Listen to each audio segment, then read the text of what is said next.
tak bermaksud menafikan nama Ketua Dewan Pembina Partai Demokrat, Susilo Bambang Yudhoyono atau SBY.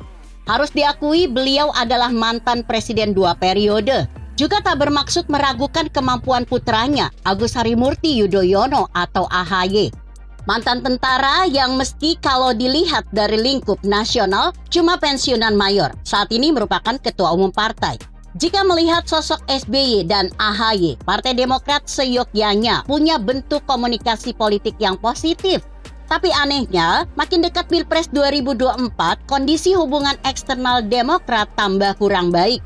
Partai ini kelihatan berseteru dengan 2 partai sekaligus, yakni Nasdem dan PKS. Padahal keduanya merupakan calon kuat teman koalisi untuk bersama-sama mengusung capres-cawapres. Dalam amatan saya, partai pertama yang sering berseteru dengan Demokrat adalah Nasdem.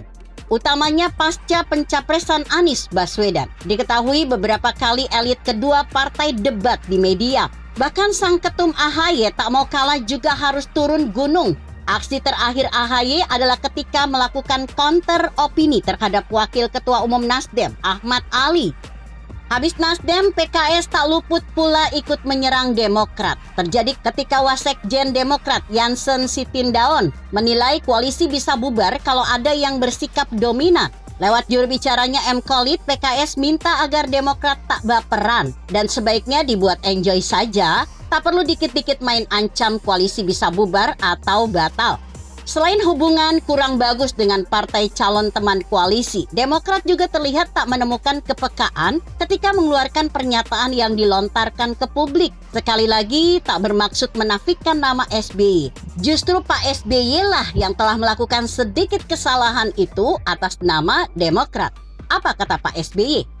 Disarikan dari Kompas.com 17 Januari 2023 saat hadir pada acara temu kader utama di Pacitan, Jawa Timur akhir pekan lalu. SBY minta agar beberapa keberhasilan yang telah dilakukan Demokrat perlu dibuka kembali.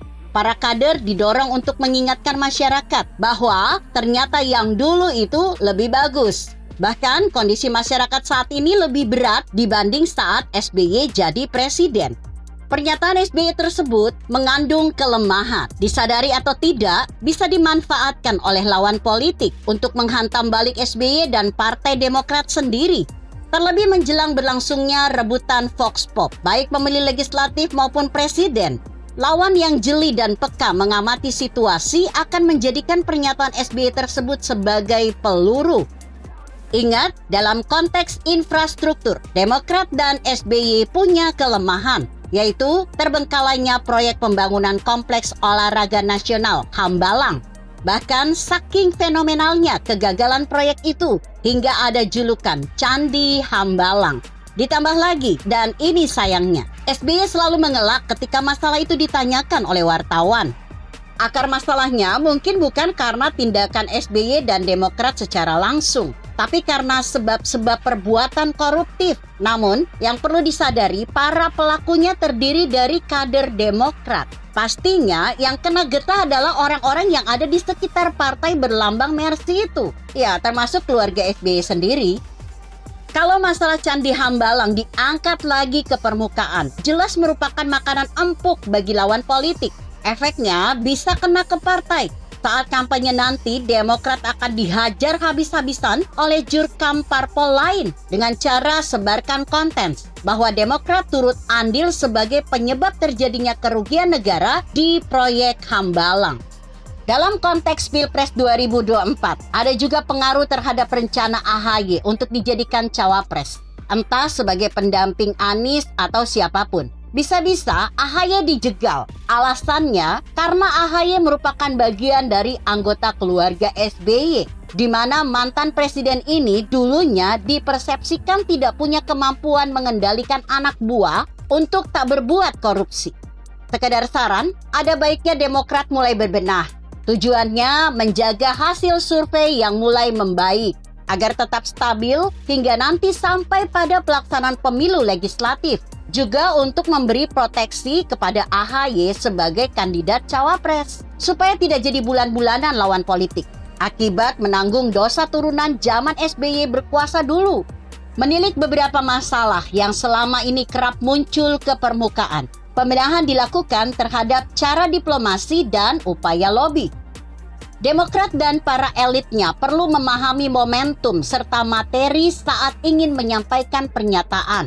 Juga melatih kesabaran dalam hal membawa nama AHY untuk disodorkan sebagai cawapres. Tak perlulah bersikap baper seperti dikatakan M. Khalid dari PKS. Yang lebih penting, harus ada inovasi terhadap branding dan strategi. Tata ulang keduanya. Menurut saya, jangan lagi diulang-ulang menyampaikan keberhasilan SBY saat memerintah. Apalagi harus dibanding-bandingkan dengan prestasi yang telah dicapai oleh pemerintahan saat ini. Biarkan rakyat yang kasih penilaian. Untuk strategi, perlu diperlunak sedikit. Sekali lagi, jangan terlalu bernafsu membawa nama AHY sebagai cawapres. Kata M. Khalid PKS, bawa enjoy saja. Oh iya, tak usah tiru-tiru Ketua Umum PKB, Caimin, yang kelihatan agresif ingin membuat komposisi baru jika Prabowo gandeng orang lain. Mengapa? Karena kondisinya beda. Di koalisi AHY ada 3 parpol, sementara di Caimin cuma 2. Saya kira rencana SBY turun gunung kini sudah waktunya untuk benar-benar direalisasikan demi menyelamatkan Partai Demokrat.